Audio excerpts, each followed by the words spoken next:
Welcome to the final of 5 D-Group Leader Training Sessions. These quick guide videos are designed to help you to cultivate a spiritual and relational environment for your group members to flourish into ideal Jesus-following disciples. In today's video, we will look at some best practices as you begin to set the stage for your transition from teacher to coach, as your group members are challenged to take the lead in your group meetings.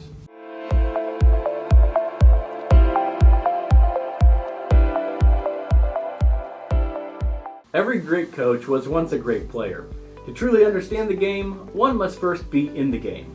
Over these 6 months, you've been helping your group members adopt and adapt to the daily disciplines and have probably seen the work of God in the lives of your group members. In this next season, you'll want to begin to lay the groundwork for your group members to see themselves as future disciple makers.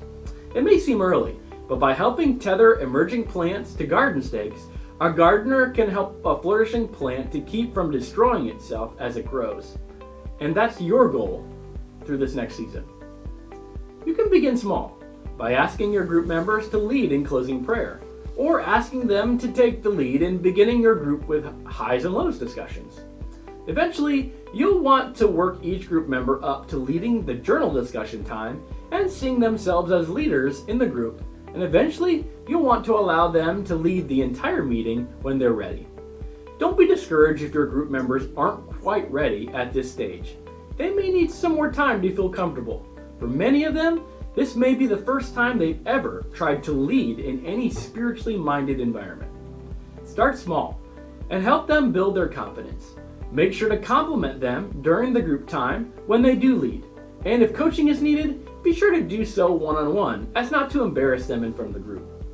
It would also be wise to ask them to lead the week before the group meets. That way they can prepare mentally for the task. Make sure to communicate with your group over these next few weeks that more leadership opportunities are coming, and that part of the purpose of this group is to help them become disciple makers. Not everyone in your group will go on to replicate as a D-group leader, but everyone in your group can be coached to be a leader in their own way.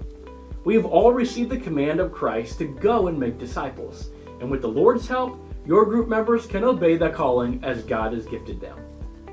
Over this next season, it would also be good to encourage even more cross-discussion and begin to take a back seat in order to allow others to think through the scripture and memory explanation and application. At this point, you've probably been the master teacher and have probably done most of the talking and leading when it comes to the final meaning and application of your group time.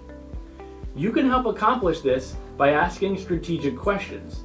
Instead of teaching the biblical text, some helpful questions might be, what is the author trying to teach us? How would the audience of this teaching understand this message? Or how does this apply to us today? The key for this next session is to allow your group members to take the reins in a safe environment so they can learn to see themselves as the disciple makers God is crafting them to be. This next season may be the most difficult yet, but it will help begin to prepare your group members to see themselves as future disciple makers. As always, don't hesitate to reach out if you need any resources or coaching for your group. We're behind you and excited to see what God has in store for your group in the coming months.